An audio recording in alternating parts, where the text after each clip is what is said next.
উমর ইবন খাত্তাব রাত ইসলামের দ্বিতীয় খলিফা হিসেবে খ্যাত এবং তার শাসনকাল 634-644 খ্রিস্টাব্দ ইসলামী ইতিহাসে অন্যতম সোনালী যুগ হিসেবে বিবেচিত হয়। তার শাসন বিভিন্ন ক্ষেত্রে উদাহরণযোগ্য ছিল এবং ইসলামী সাম্রাজ্যের ব্যাপক সম্প্রসারণ ও প্রশাসনিক দক্ষতার জন্য তিনি বিশেষভাবে স্মরণীয়। উমরের শাসনের প্রধান বৈশিষ্ট্যগুলো: ১. প্রশাসনিক দক্ষতা। উমর রাত প্রশাসনিক ক্ষেত্রে অভূতপূর্ব সংস্কার করেন। তিনি বিভিন্ন প্রদেশে গভর্নর নিয়োগ করেন এবং তাদের কার্যক্রম পর্যবেক্ষণের জন্য একটি সুব্যবস্থাপনা চালু করেন। তিনি বিচার ব্যবস্থা সুসংহত করতে কাদি, বিচারক নিয়োগ করেন এবং দুর্নীতির বিরুদ্ধে কঠোর ব্যবস্থা নেন। ২. আইন ও শৃঙ্খলা। উমর রাত শাসনকাল ছিল কঠোর আইন ও শৃঙ্খলার উদাহরণ।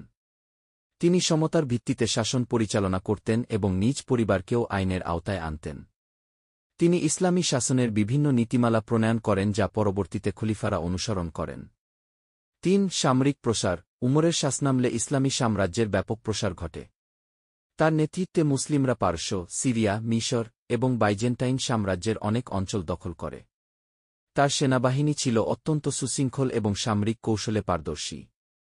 ৪. সামাজিক কল্যাণ। উমর রাত বিভিন্ন জনহিতকর কার্যক্রম পরিচালনা করেন। গরিবদের জন্য বেতন ভাতা, বিধবাদের জন্য পেনশন এবং অনাথদের জন্য বিশেষ যত্ন নেওয়ার ব্যবস্থা করেন। তিনি মসজিদ, সড়ক ও পানির উৎস নির্মাণ করিয়েছেন যা সাধারণ মানুষের জীবনমান উন্নত করতে সহায়ক হয়েছিল। ৫. ধর্মীয় উদারতা। উমরের শাসনে অমুসলিমরা ইসলামী শাসনের অধীনে বসবাসের অনুমতি পেত।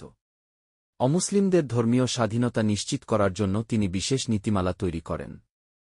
তারা তাদের নিজস্ব ধর্মীয় স্থাপনা, বিচার ব্যবস্থা এবং সংস্কৃতি বজায় রাখতে পারত। উমর ইবন খাত্তাব রাত এর শাসন ইসলামী ইতিহাসে সুবিচার, সমতা এবং ন্যায়বিচারের প্রতীক হিসেবে পরিচিত। তার শাসন